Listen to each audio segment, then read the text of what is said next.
Everyone, it looks like we are having all the attendees join.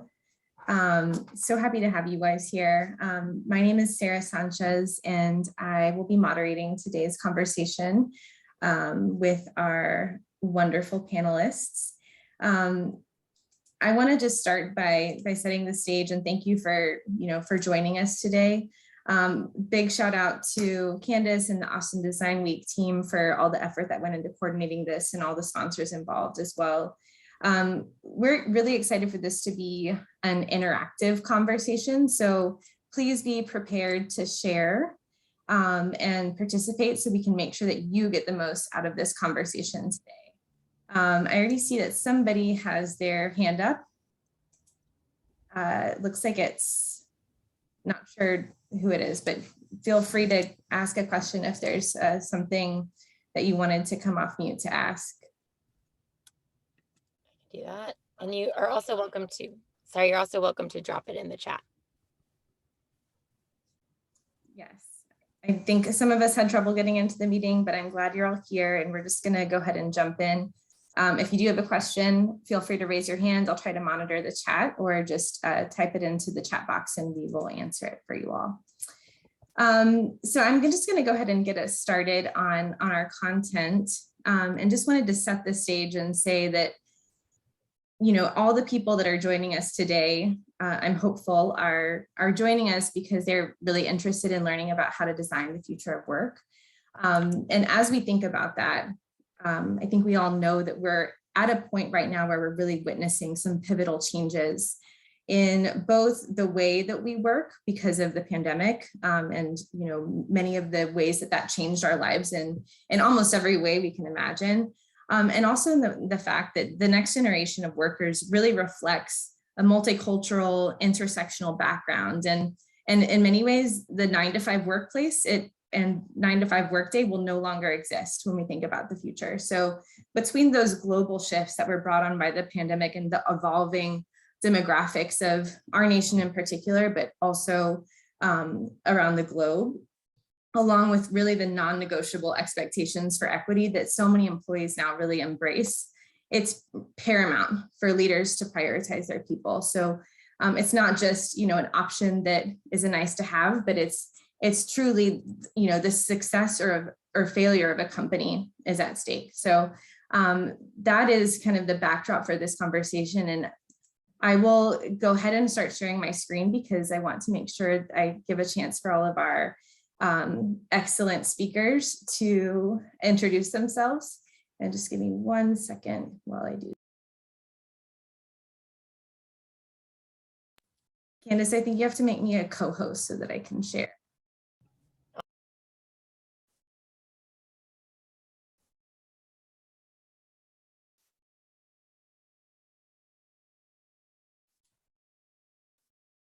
Okay, there we go.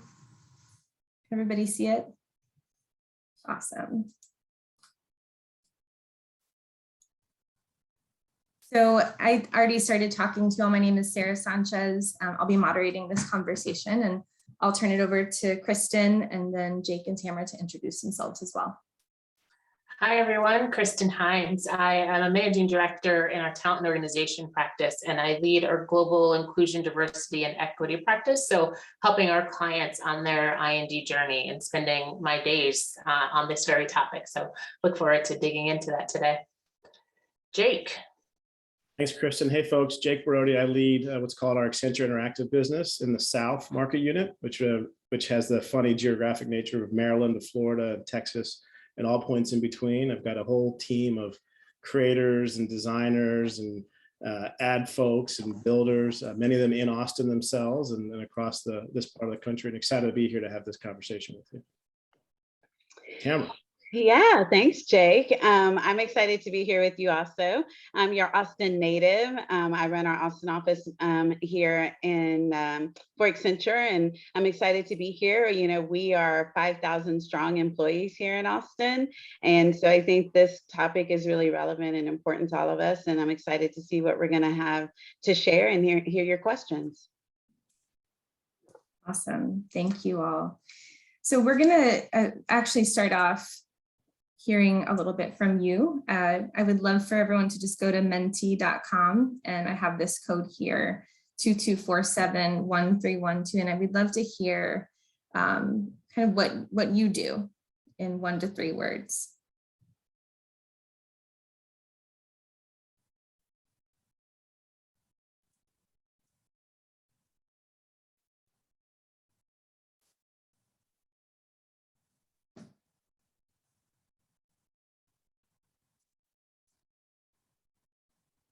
Feel free and just type in awesome marketing, storytelling. Starting to see some. Cool, I know there are more of you there. Weather storms.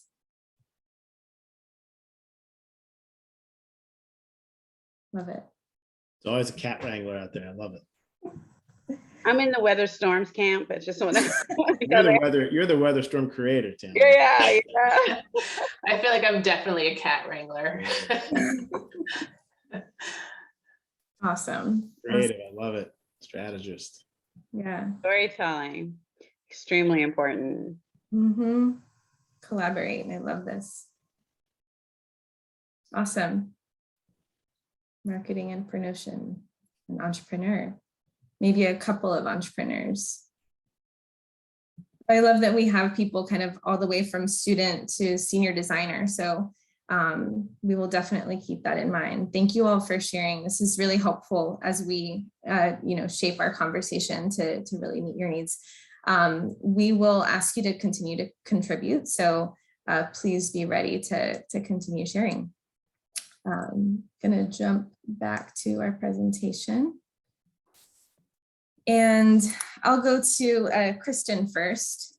The first question I have for you, Kristen, is to share with us from your perspective, what are some of the biggest challenges that companies are facing when they go to you to get your advice on talent, particularly with that inclusion, diversity, and equity lens, and when designing teams for their businesses and teams?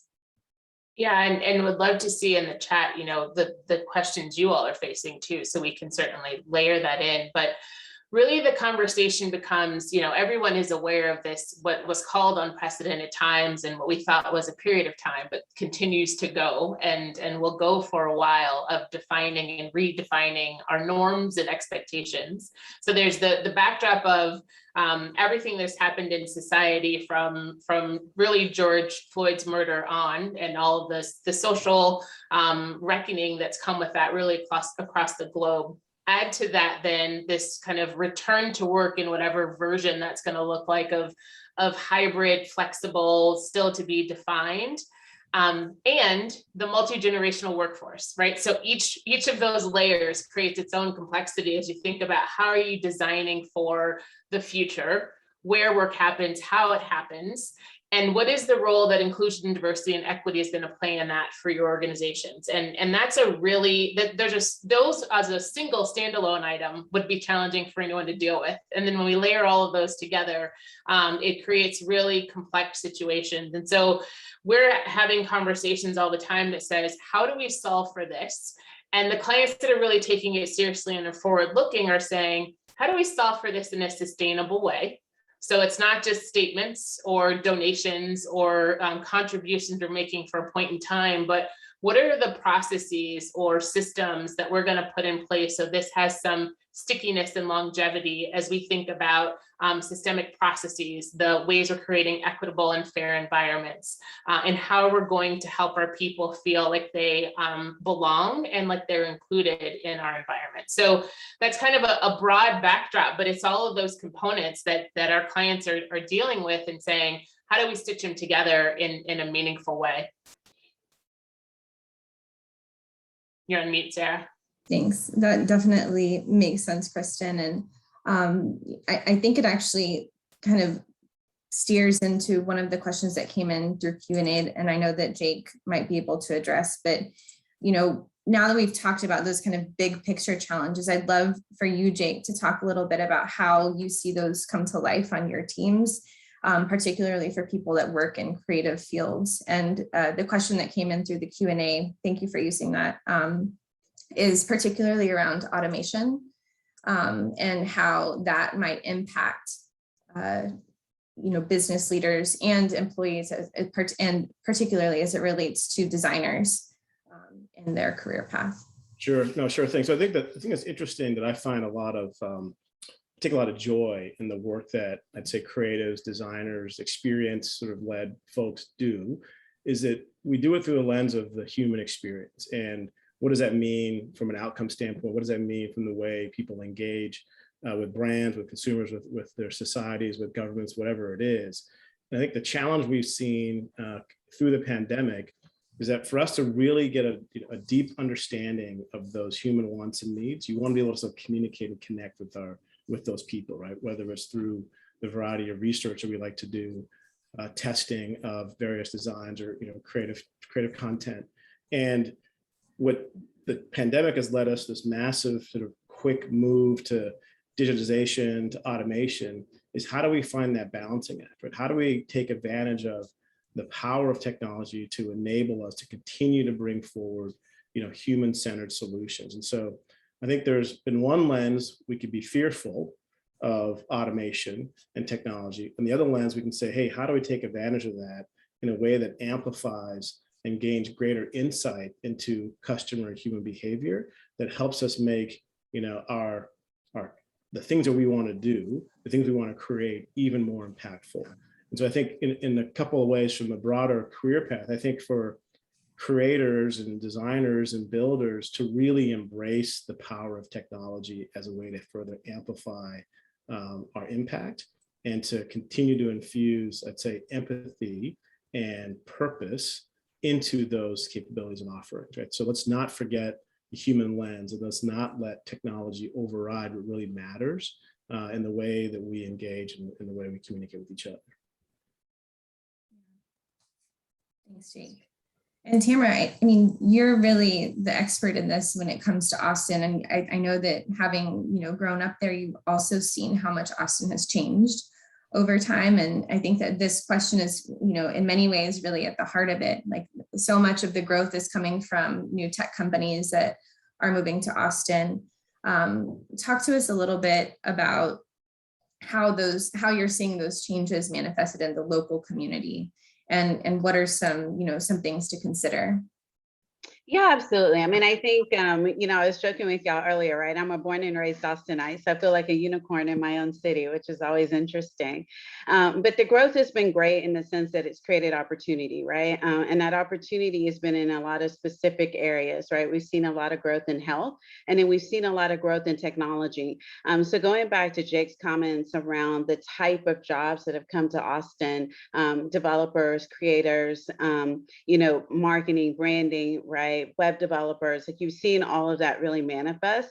I think what was interesting with the pandemic and how it shifted the way we think is a lot of those entities, felt that creativity had to be in the office, right? So if you think about design thinking sessions, if you think about how we co-created together in various spaces, a lot of times we wanted to bring that synergy together, right?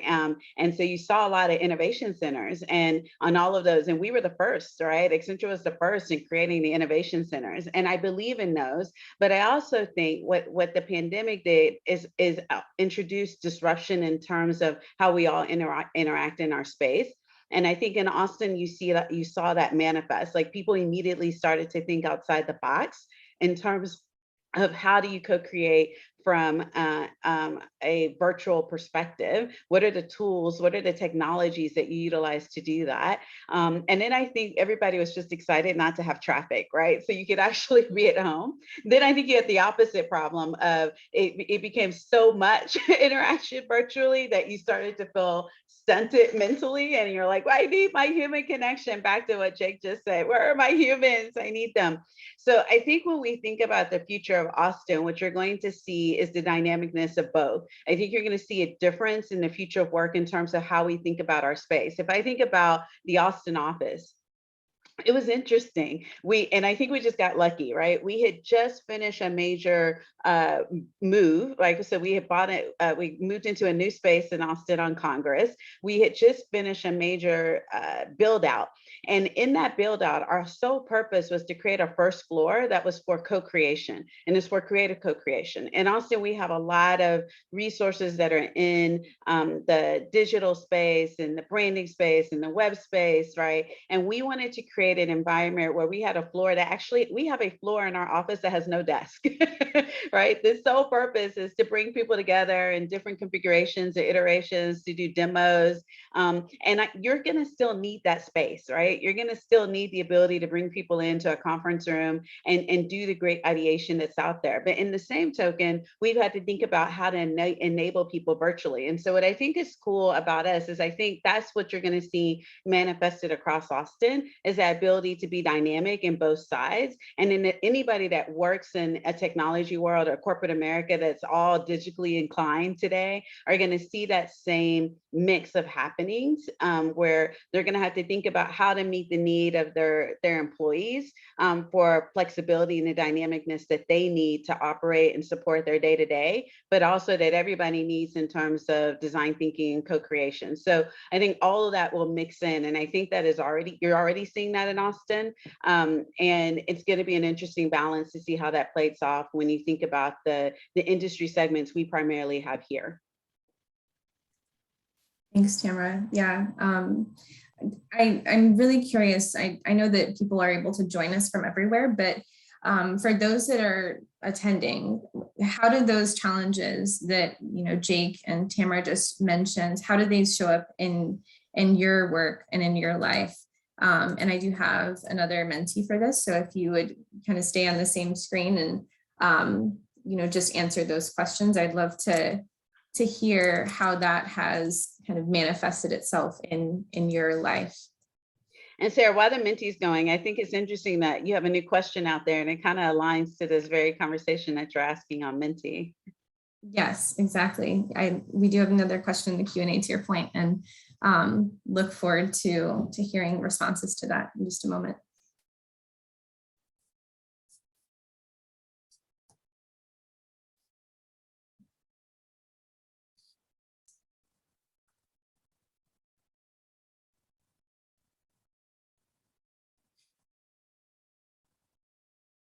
Yep. Yeah, definitely that always on mentality. I personally find that tough as well. It's just the fact that there's not as much separation in people's lives. It can be challenging. Zoom fatigue. Yep, here we are. I want you to know, Kristen, I'm not fatigued with you. I'm just fatigued with Zoom. For clarity. For clarity. Yeah. Yeah. I think this notion there, like not just through this monitor. I want to see you in 3D. Exactly. Yeah. I know. No, I think that this is a really interesting challenge that's in some ways really unique to people that are creative and builders, is this need to be like really connected. I think that there's something to be said for the energy that we get from each other and the energy that can be in a room when you're whiteboarding or when you're creating something from scratch.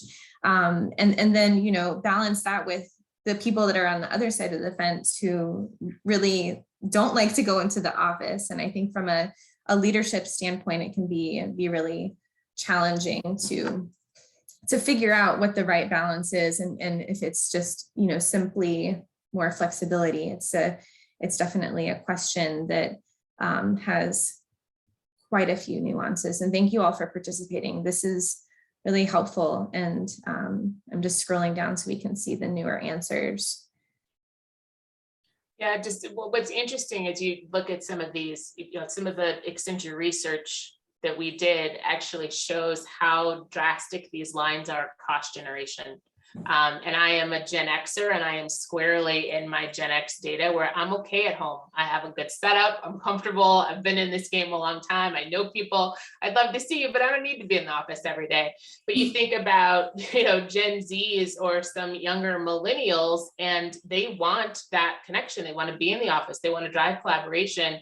And even the baby boomers, right, who are still in the workforce across that multiple generational impact, and also are actually wanting to come back into the office. And so you layer onto that some of the inclusion and diversity data, where certain groups actually feel psychologically safer at home because they don't get as many of the microaggressions that they dealt with on a daily basis. And so the real challenge that we're going to face is, how do you create fit for purpose environments for people without creating in groups and out groups, and making sure that you're actually driving the kind of connection and community that people want. And no one's figured it out yet. Everybody's in experimenting mode, right? Of seeing what's going to work, what's not, and what's going to stick. So it's just great seeing these comments of how it's manifesting for all of you today. I really like your point of community connection, and I would just add the word inclusiveness, right? And whoever wrote on here, right, like the flexibility of doing both. I feel like we work happier. I'm with you, right? Like I like flexibility of having a little bit of both. And so I think that is very interesting comment, Kristen. Yeah, and I think this really ties to one of the things that we try to think about a lot in our work, which is tying, a person's experience at work with the business outcomes. So, Jake, for you, how do you see the impacts of the changing workforce and the changing work dynamics impacting the outputs of the leaders that you work with?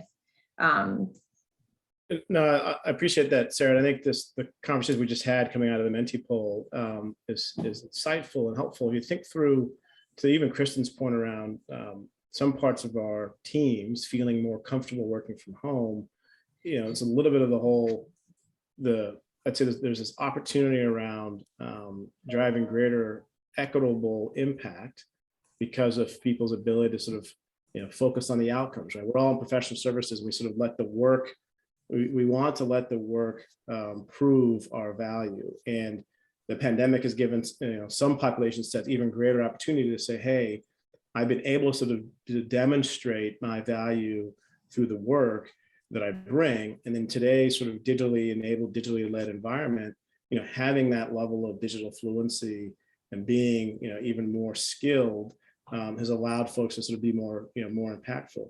The flip side challenge for us as leaders, wherever you happen to be, organization size, scale, or even just teams, is we're also coming at it with the mindset of we want to make sure that we're bringing different perspectives and different skill sets into the mix. That broader view of diversity, that it's not just about gender, it's not just about ethnicity, it's a whole host of factors that we want to make sure that is infused and to be intentional in how we build and design and sort of hire and enable teams, and at the same time to give some level of common enablement to folks, skill sets, so that they can sort of continue to drive greater creativity and infuse sort of different elements to build, cohesive corporate cultures, cohesive team cultures, and sort of, relationships with each other, with their clients. And so that, I think, is the current, opportunity and challenge that we're seeing in this current cycle, right? Like we all understand where we want to be, and it's given us a chance, ideally, to really revisit and try to break historical status quos. At the same time, we have the opportunity, like, how do we build the platform that's going to make it more sustainable over time? That's right. Yeah. And I think in addition to that, like this notion of inclusive design really takes on a whole new meaning. It's not just designing for, different peoples and backgrounds and abilities. It's really being thoughtful about experiences as well. So I think that's definitely relevant here. We had a question come into the Q&A that I think is timely to address here as well. And it's, what are your thoughts on the Great Resignation, and what initiatives around employee retention and onboarding new employees at scale would you recommend, is how I interpret that? So maybe I'll start, and then I'd love to hear your all's builds on it. It's you call it the Great Resignation. You could call it the a purpose moment that everybody is having. That's this where am I spending my time? Why am I spending it there? And is that kind of time value really aligning with what I want it to be? And that seems to be what's behind it, because it's not always about money. It's really about what are you doing, and is it feeding your soul and your life in a way that matters? And what's so interesting for companies is they align on trying to solve that. Is they really have to have clarity around what is their purpose and how are they leading with a sense of purpose, so that the value proposition to employees is, again, bigger than just dollars. And so there's something really interesting about this moment of we really have to recalibrate on who we are, how we do the work, and what we do. And to that point of retention or onboarding, what we're seeing, which is really just interesting, it's creating both an opportunity to re-recruit your existing talent. So how do you keep connected to the people who are still in the building? And then how are you going to tell that purpose-driven organization story to those that you're trying to attract? And getting alignment on that and true clarity in not only your language, because that's also kind of this recurring theme, right? It's not just for show anymore. You've got to be willing to prove and have the data that speaks to how you're bringing it to life for people. That accountability becomes increasingly important. So we'll talk a little bit, as some of the things that we can do, but I'm curious, Tamara, Jake, how you guys are seeing that, or how you've been seeing it in Austin in particular. I'm curious what that looks like. Yeah, let me just start. I think a couple of things I think are very interesting. And I really like this question because I think that the way we shifted has changed, right? Jake said something just a second ago that really struck me, which was, what this did is disrupt the status quo. And I think that's true. And what's different right now for companies is they're seeing employee fatigue, but they also saw employee productivity increases, right? So they gained a lot of benefit during this period. And so it put a new consideration on the table because you've seen people depart at higher rates because they're tired faster, because all day sitting at your computer, right, is difficult for an individual. So this puts a new paradigm shift in play for companies, which is you have to deal with the well-being and the whole person of your employee. In the past, you were just concerned about, do they show up for work? Are they performing well? Do they feel like they're being fairly and equally compensated? And I think that was the full extent of a company's responsibility. That is not the case today. That there is a definite accountability and an expectation, I think, from employees that the company is feeding the whole individual, the whole employee. So if I think about Austin, right, during this period of the pandemic, right, we started, one of those things that was important is wellness. Because I sit a lot, right? Right. I have to force myself to get up, right? I don't mentally think about it. So we started offering virtual Pilates, virtual HIIT classes, virtual, like every single week, because we were trying to get people up out of their chair, and we would have it scheduled, and you go in and we put it on calendar, and we wanted to normalize the fact that wellness was important to your well-being as much as you sitting here and being productive, right? We started encouraging, when you could walk in a meeting, go walk during a meeting, because that's important, right? And it was about the fact that wellness mattered, right? When our company at Whole did the Calm Act, we were like, go get that Calm app, right? Go take a moment in the middle of your day, right? And just take a minute and listen to some music and breathe, right? So I think these things become really important. I think the other thing I think is interesting is that there is a level of expectation for the company to acknowledge what is socially and politically happening in our environment. They don't have to take a position on it per se, but they need to acknowledge that it's happening.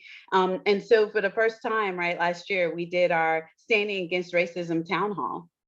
That's not something I ever did in my past. I've been in this company for 23 years, right? I can promise you we had never had a town hall about racism, like ever, like never, right?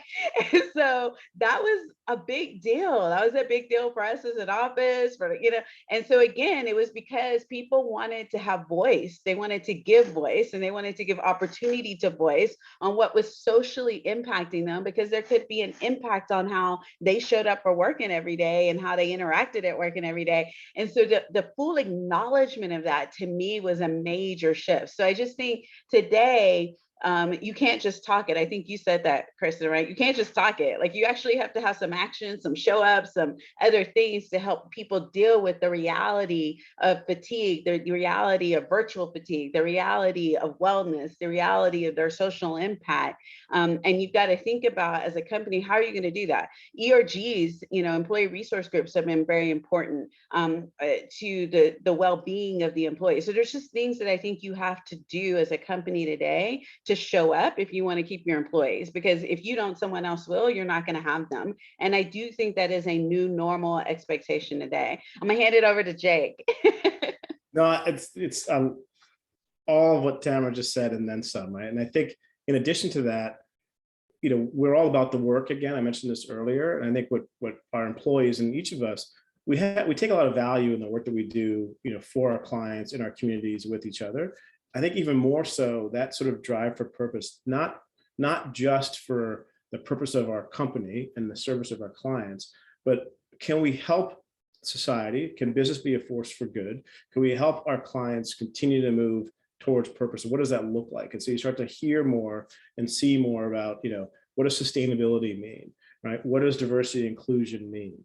And not in terms of just services we can deliver or create or design or build out, but as a force multiplier. Like, to me, that is what's going to continue to get, employees even more engaged, right? They want to do great work, but they also want to know that the work that they are doing is great, right? That it's sort of impactful in different ways. And so to me, there's that whole intersection that we're all beginning to continue to see. But I think it comes from each of us finally, again, breaking the status quo, saying, well, why not? Why aren't we doing things that we believe are good for our communities or for our clients? It's not just, the chase for shareholders. It's really about the value to our stakeholders. And what does that look like? And so you're beginning to see more and more, I believe, leading companies move in that direction, and even great leading companies help move other companies in that direction. Thank you, Jake. You touched on something there that I think is really important that we haven't talked that much about, and it's the community aspect. And so not only thinking about, the communities that you work in, but also the communities that you can be a part of kind of outside of your company. Some of the things that Tamara mentioned were, bearing the responsibility of doing that as a company, but so many designers and creative people work on a freelance basis, and they may not have that opportunity to be connected to a large corporation that does connect and try to prioritize those things. So can you talk to us, especially from a local perspective, about some of the ways that that either you're leading or that you're finding ways to build community within Austin, perhaps outside those boundaries of a corporation? I will say a couple of things. What's interesting to me, even just this Austin Design Week builds community. And I think what has to happen is that we have to choose to connect by not just joining these sessions, but choosing to connect outside of these sessions. I think we're fortunate in Austin that, we have Capital Factory, right? We have Austin Innovation Week. We have South by Southwest, right? Unlike a lot of cities, we already have several forums by which people can connect together. I do think people were missing the dynamicness of having those forums in person, because a lot of them had turned virtual. And so it's going to be important that as they hybrid back in, that we do show up for them, right? Because they're not all during the year. And so those communities that we have from Austin Design Week and South by and Austin Innovation Week and Capital Factory are important for how we establish that community. And I do think those communities exist already. And then I think it's about how do we make sure that when someone reaches out, we respond, right? Like, that's key. Like, when you meet someone and you do the little LinkedIn connect, that can't be it. You actually have to take the step further. When they send you the email to have the, half-hour coffee chat, like, you got to go do the coffee chat, right? You got to show up. And so I think that's important. I also think that one of the things that, like, Jake and I were talking about, even for the Austin office, when that time comes and we can, fully reopen and all that, is we want to put on neighborhood events, right? We already are very connected to the Austin Chamber of Commerce, right? We support their initiatives, their Power Up initiatives. We just went on their city visit. Like, we believe in being active as a community. We support, like, Texas Conference for Women, and we show up, right? And I think the key is, when you show up, making those connections and expanding those connections, right? And so I think that's all we can do is we have to hold ourselves personally responsible. That's a commitment that I have for myself. I believe that's something that we culturally push within our office and in our company, is for you to show up, meet your commitments, and be available and serve the community at large, right? We heavily believe in servant leadership. And I think as you do that, other people will also continue to pay it forward. Thanks, Tamara. Yeah, with that in mind, I know it's hard to do this in a virtual space too. This definitely takes more effort and prompting. So I'm going to give you a prompt or a challenge right now. There's, people on this chat that you may not know.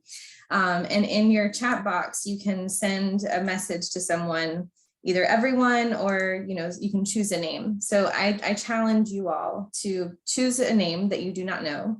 Reach out to them in this chat and let them know who you are, why you're here, and what you might be able to do for each other.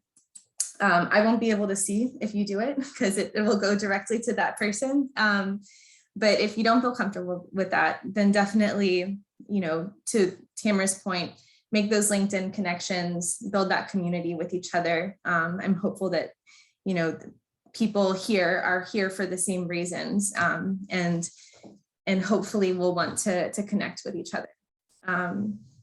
But with that, the next question is actually another one for you all. I'll give you a second to ping your new friend.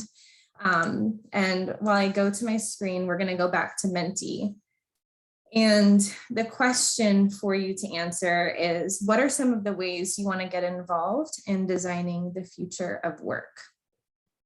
You can do that from any level. So I'd love to hear your thoughts on that.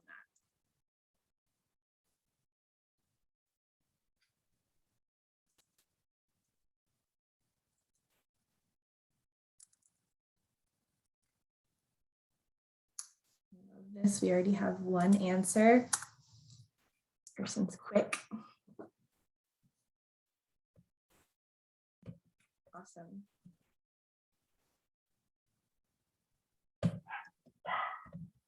I love this notion of psychological safety in the workplace.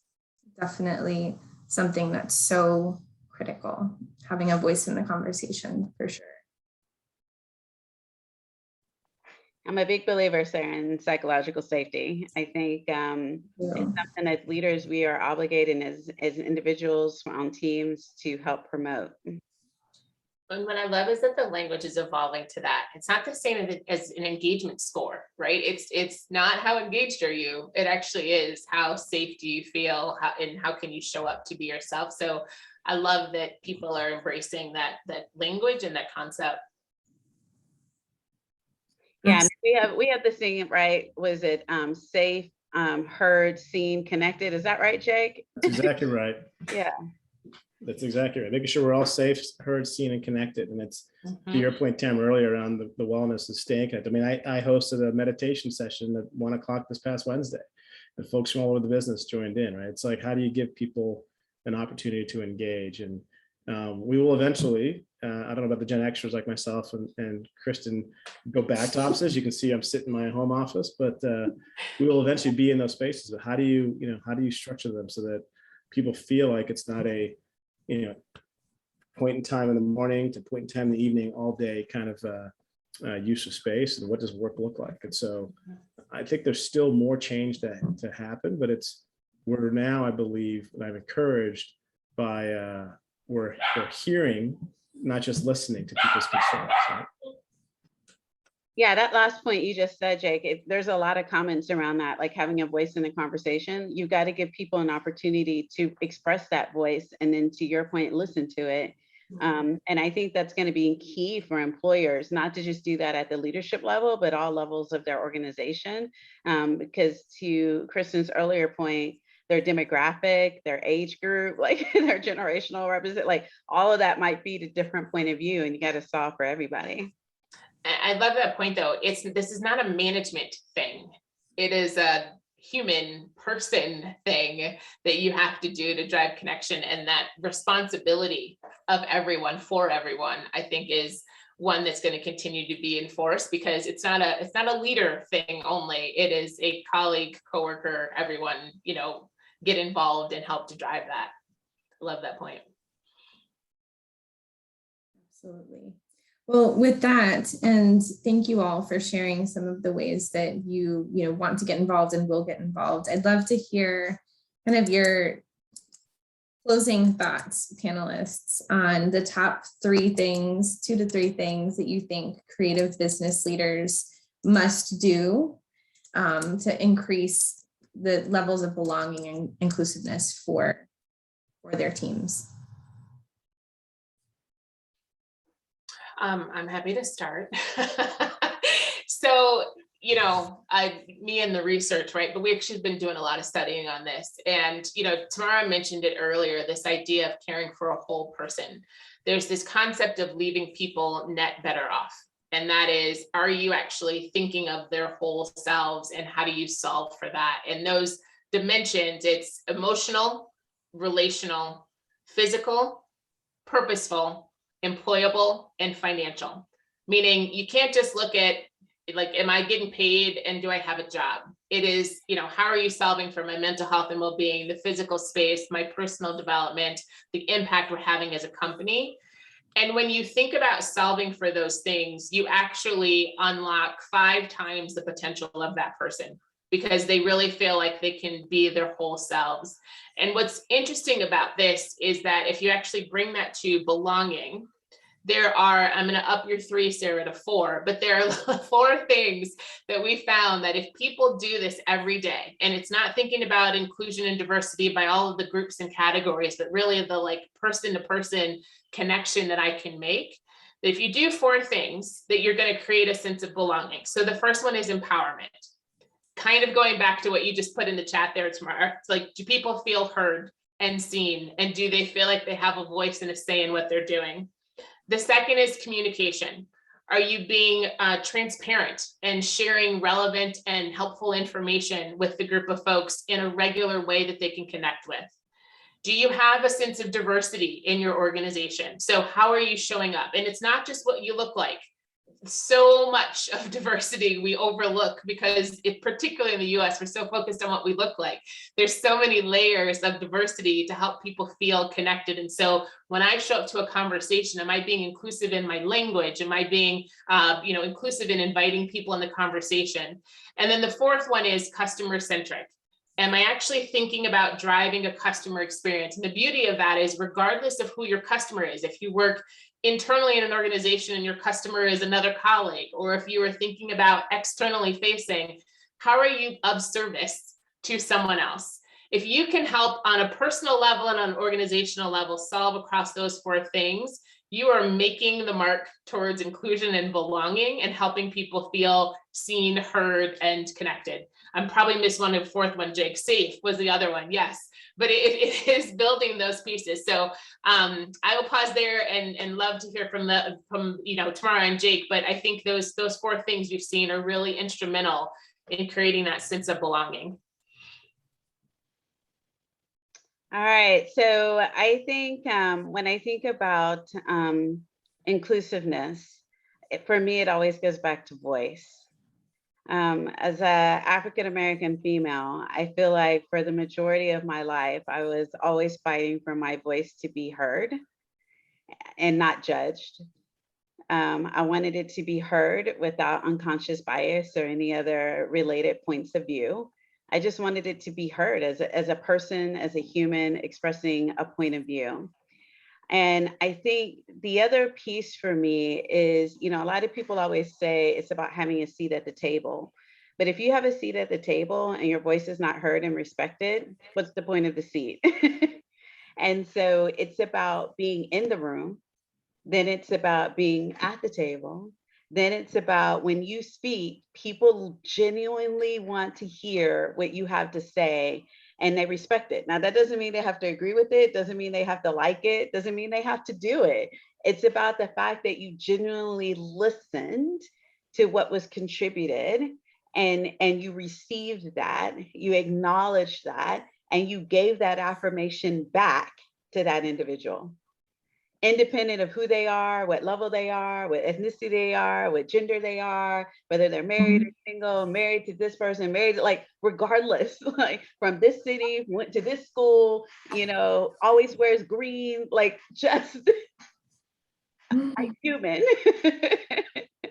that had a voice that was respected and heard, acknowledged and affirmed. For me, I think would make huge strides in inclusiveness. Nah, it's both of you absolutely right and very powerful. That's why I've always admired you both, and we've been friends for a long time.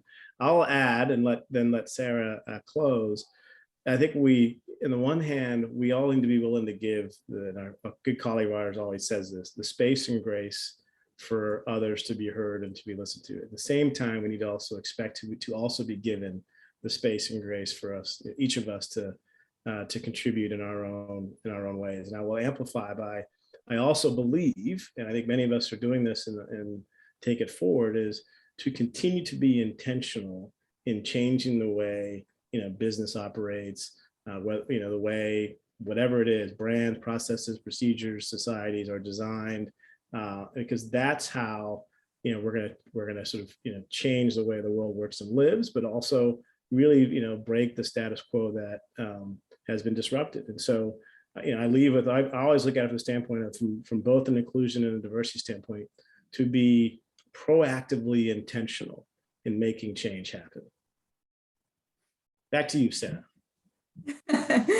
Awesome. Well, I just feel so lucky to have been witness to all of your brilliance today. And thank you for sharing everything. We only have 5 minutes left. So if anyone has any other questions, I think you can either ping them into the chat or drop them into a Q&A. But thank you so much, all of you, for joining, for all of you for speaking, and also to the Austin Design Week team for organizing and all of the sponsors involved as well. We don't get any more questions, Sarah. I love to end panels with like, what's your word for the year? Like, what's your word? I believe everybody has a word. What's your word? So if you're asking me, my word for the year, I actually do that exercise. I'm one of those people that doesn't just make resolutions. I also choose a word for the year. I usually build a framework too, because I'm extra. But my word for the year this year was healing. And I think that, from a broad standpoint, when we think about the world, when we think about what we've gone through as a society, but also for me personally, I think it was important for me to start off this year with healing and to really prioritize that in all of the decisions that I've made and the moves that I've made the choice to jump to. So healing was my word. What was your word? My word is thankful. I think that I had a hard year, a lot of adjustments, loss of my grandmother, and there was a lot of change, good and bad. And I've decided that I'm going to focus on being thankful. I'm alive. I'm breathing. I have a job. I know beautiful people like all of you on this call, and I'm blessed. So thankful is my word. Love it. And I love the ones that are being pinged into the chat as well. Amy, you and I had the same word. Mine was also grace. So much so I changed my Peloton name to Have a Low Grace. Grace for whether or not I show up on the bike. And also grace for all of the other things that I stepped through in this year, building on what you all said of just coming out of the last year and a half, all the things that have happened. I tend to want to have the framework, have the answers, do the things, spend the extra time, and realizing that I don't need to try to be superhuman or a superwoman, and to just have grace for where I am, how I show up, and that I'm doing the best I can, whatever that looks like on any given day. Love it. I put my hand in there. I mentioned it earlier, just to be intentional in all things, right? Not just business, but just how we show up to, Kristen's exactly right. Just being intentional about it and ties into being purposeful, right? And embracing and engaging with all. And I think it's not, it's not wrong to say, to approach things with a sense of, love and affection, because it's been, to Tamara's point, a very hard year, and we've all needed a lot more love and affection around here. So. Love it. Yes. Thank you all. And thanks again, everyone, for joining. Please connect with us on LinkedIn, and we look forward to continuing the conversation. Bye.